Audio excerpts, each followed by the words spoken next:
ચાલો બાળકો, મસ્ત મજાનો વિષય એટલે કે વાણિજ્ય વ્યવસ્થા અને વાણિજ્ય વ્યવસ્થાની અંદર ગાલા અસાઇનમેન્ટ બુક 2024 પ્રશ્નપત્ર નંબર 1 એનો વિભાગ એ.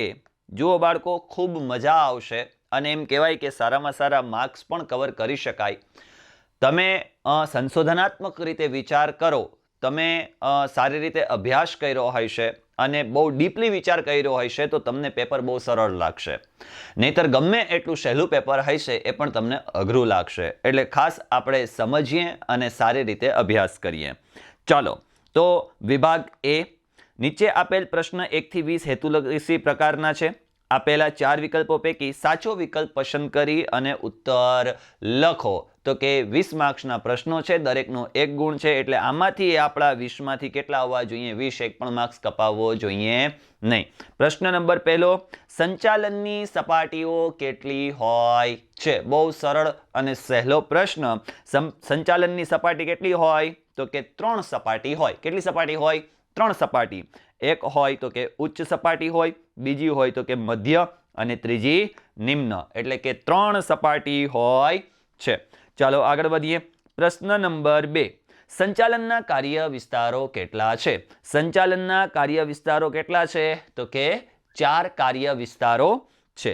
ચાલો 3, ડોક્ટરના વ્યવસાય માટે ખાલી જગ્યાની પદવી મેળવવી પડે. ડોક્ટરના વ્યવસાય માટે કઈ પદવી મેળવવી પડે? સાહેબ, LLB ની. જો વકીલને ડોક્ટરની જગ્યાએ મૂકી દેવામાં આવે અને ડોક્ટરને વકીલની જગ્યાએ મૂકી દેવામાં આવે, તમે સમજી શકો છો કે શું હાલત થાય. એક ભાઈ સીધો જેલમાં જાય અને એક ભાઈ જીવતો બહાર આવે નહીં. એટલે ડોક્ટરની પદવી મેળવવા માટે તો કે અહીંયા આપણને આપેલું છે શું? MBBS. LLB છે એ કોના માટે છે? LLB છે એ સામાન્ય રીતે વકીલ માટે છે. BCom, MCom, તમે 12મું ભણો છો ને, 12 કોમર્સ પછી BComમાં જાશો, MComમાં જાશો, BBAમાં જાશો, MBAમાં જાશો, CAમાં જાશો, CSમાં જાશો. આ બધા ફિલ્ડ આપણા વાણિજ્ય વિભાગને લગતા ફિલ્ડો છે. ચાલો 4, નવ પ્રશિષ્ટ વિચારધારાના પ્રણેતા કોણ છે? અથવા તો કોણ હતા? તો કે નવ પ્રશિષ્ટ વિચારધારાના પ્રણેતા એલ્ટન મેયો છે. કોણ છે? એલ્ટન મેયો. 2 વખત રિપીટ કરી લો. નવ પ્રશિષ્ટ વિચારધારાના પ્રણેતા કોણ હતા? એલ્ટન મેયો. દિમાગમાં ફિટ થઈ જવું જોઈએ. જેવું પેપર હાથમાં આવે તો કે tick tick tick tick tick. 20માંથી 20. કોઈ પણ ચિંતા વગર પાસ. ચલો આગળ વધીએ. 5મું, આયોજનની વિધિનો પ્રથમ તબક્કો. હવે આયોજન એ બહુ જરૂરી વસ્તુ છે. જુઓ, આયોજન ન હોય તો હેતુ સુધી પહોંચી ન શકાય. તમે જે ધ્યેય સિદ્ધ કરવા માંગો છો, તમે અત્યારે એવું વિચાર્યું કે સાહેબ આવનારા 5 વર્ષ પછી મારે આ સ્ટેજ પર પહોંચવાનું છે. સાહેબ, હું એક સારો એવો કંપનીનો સેક્રેટરી હોઈશ. સાહેબ, મારી પોતાની કંપની હશે. સાહેબ, મારી એમ કહેવાય કે સારું એવું બિઝનેસ હશે. તો હવે આ બિઝનેસ કરવા માટે, આ કંપની શરૂ કરવા માટે, કંપનીના માલિક બનવા માટે, અથવા તમે જે ફિલ્ડમાં તમે જે વિચાર્યું છે, તમે જે ગોલ નક્કી કર્યો છે, એ ગોલમાં આગળ વધવા માટે કરીને સૌથી પહેલા તમારે શું કરવું પડે? આયોજન કરવું પડે. અને આયોજન માટે કરીને સૌથી પહેલા તો તમારે એ હેતુ નક્કી કરવો પડે કે મારે ક્યાં પહોંચવું છે.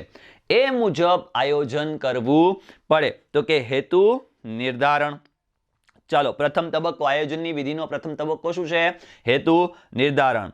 પ્રશ્ન નંબર 6, નીચેનામાંથી આયોજનનું ઘટક જણાવો. નીચેનામાંથી આયોજન છે એ સતત ચાલતી પ્રક્રિયા છે.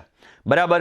બીજું, એના ઉપર અંકુશ રાખી શકાય, દોરવણી આપી શકાય, મોટિવેટ કરી શકાય, આ બધું કરી શકાય. પરંતુ નિયમો જે છે એ આયોજનનું શું છે? ઘટક છે. ચાલો 7મું, ભરતી પછીનું બીજું કાર્ય કયું છે? ભરતી પછીનું બીજું કાર્ય થાય પસંદગી.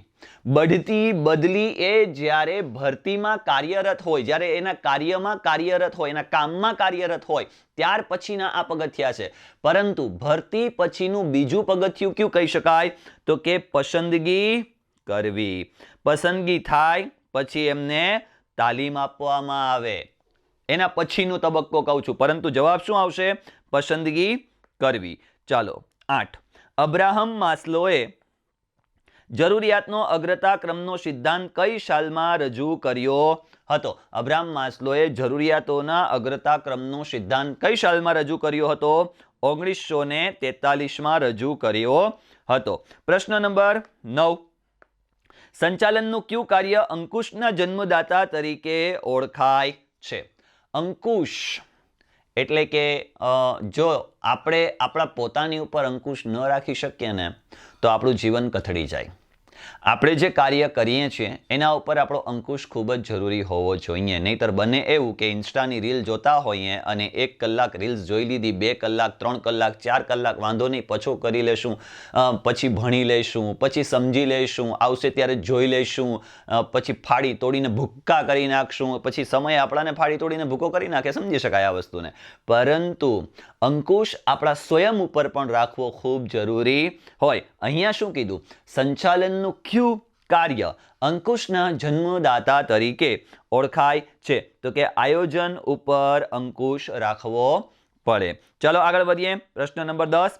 એક નિષ્ણાંતે આયોજન અને અંકુશને કોની સાથે સરખાવેલા છે? આયોજન અને અંકુશ મારા જેવો મારો બીજો ભાઈ, એટલે જોડિયા બાળકો. શું? જોડિયા બાળકો. આયોજન અને અંકુશને કોની સાથે સરખાવેલા છે? તો કે જોડિયા બાળકો સાથે સરખાવેલા છે. મજા આવે છે ને? ધીરે ધીરે બહુ મજા આવશે. જેમ જેમ આગળ જઈશું, હજુ તો આપણે ચેપ્ટરની અંદર નથી ગયા, હજુ તો આપણે ઘણી બધી ડિટેલ્સની સાથે ફ્યુચરને અનુલક્ષીને, જીવનને અનુલક્ષીને ભણવાનું છે. બહુ મજા આવવાની છે. હજુ તો વાણિજ્યનું પ્રશ્નપત્ર પહેલું ચાલે છે, એનો પણ વિભાગ એ ચાલે છે.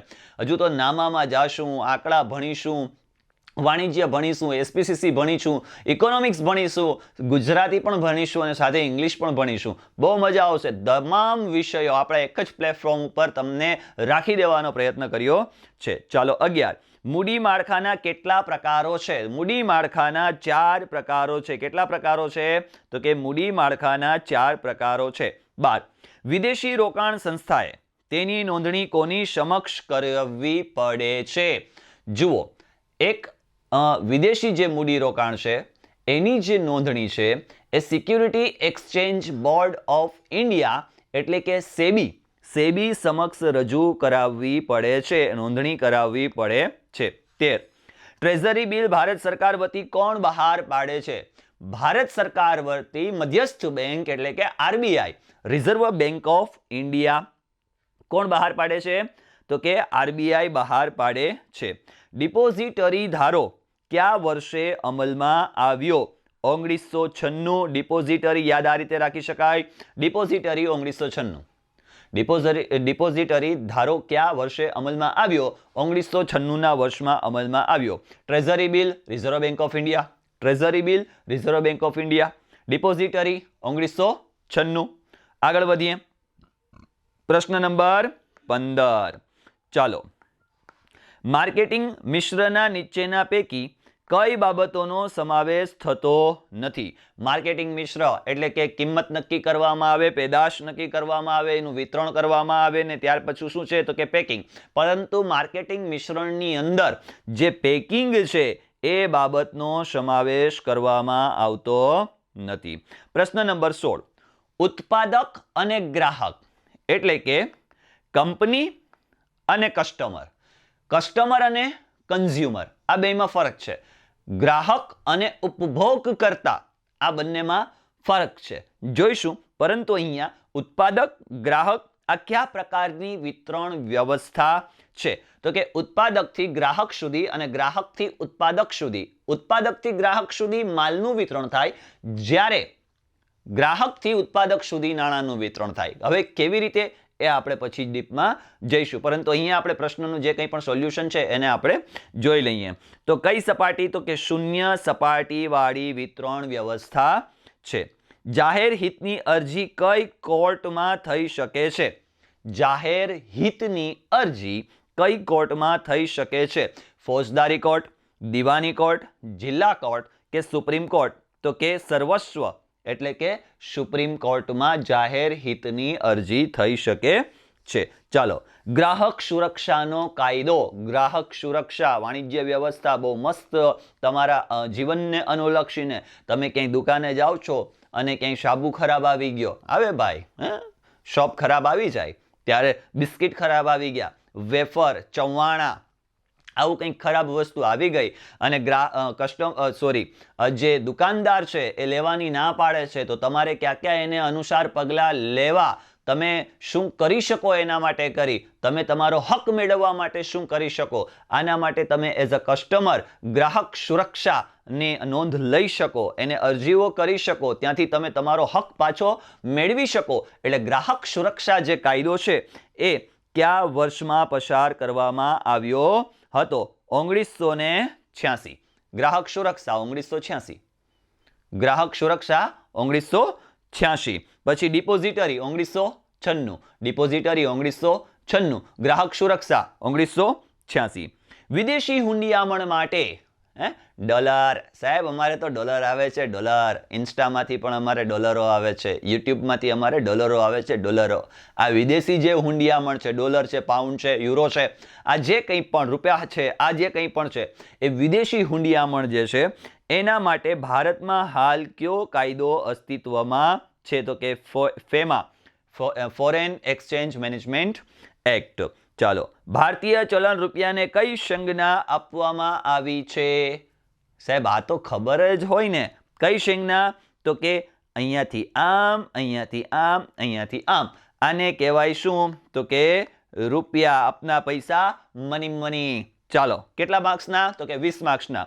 હવે આમાંથી એક પણ માર્ક્સ આપણો કટ થાય નહીં. તો કેટલામાંથી કેટલા મળી જાય? 20માંથી 20 મળી જાય. હવે આપણે નેક્સ્ટ વિડીયોની અંદર જોઈશું વાણિજ્યનો વિભાગ બી. વિભાગ બી ની અંદર 10માંથી 10 માર્ક્સના જે આપણી પાસે હેતુલક્ષી પ્રશ્નો છે, આ હેતુલક્ષી પ્રશ્નો હજુ વિચાર કરતા હોય કે ભણી લેશું, જોઈ લેશું, ભૂકા કાઢી નાખશું, ફાડી નાખશું, તો ટાઈમે કશું જ નહીં થાય. આપણા ભૂકા નીકળી જશે, આપણે ફાટી જવાના છીએ, આપણી અંદર કંઈ વધવાનું છે નહીં. બાજુવાળા તાના મારશે, જે કોઈ પણ મિત્ર વર્તુળ છે એ પણ તાના મારશે. આવનારા 5 વર્ષની અંદર તમારો મિત્ર તમને જ સામે જોવું પણ પસંદ નહીં કરે, એવી કફોડી હાલત થઈ જશે. યાદ રાખજો મારા શબ્દો. એટલે હજુ જો ભણવામાં તમે ન લાગ્યા હોય તો ભણવા માંડો, ધ્યાન દઈને અભ્યાસ કરવા માંડો, રાત દિવસ એક કરી નાખો, ફાડી નાખો, તોડી નાખો, ભૂક્કો કાઢી નાખો. બીજું કંઈ ફાળવા તોડવાને ભૂક્કો કરવા જતા નહીં કે પાછા ઘરની અંદર બવાલો થાય ને એમ કે સાહેબ તમે આ શું શીખવાડ્યું બાળકોને. હોશિયાર છો યાર, તમે મોટા થઈ ગયા છો. એટલે ફાડવાનું, તોડવાનું, ભૂક્કો કરવાનું મીન્સ કે જે તમારું અભ્યાસલક્ષી છે, જે કંઈ પણ તમે સબ્જેક્ટ ભણો છો એને સતત વાંચન કરો, સતત લખવાનું રાખો અને યાદ કરવાનું રાખો, જેથી કરીને પરીક્ષામાં સારામાં સારા માર્ક્સ મેળવી શકાય. ચાલો મળીએ છીએ નેક્સ્ટ વિડીયોની અંદર. હજુ અભ્યાસ શરૂ ન કર્યો હોય તો શરૂ કરી દો. ત્યાં સુધી ખુશ રહો, પરિવાર સાથે રહો, ખૂબ પ્રગતિ કરો. ધન્યવાદ.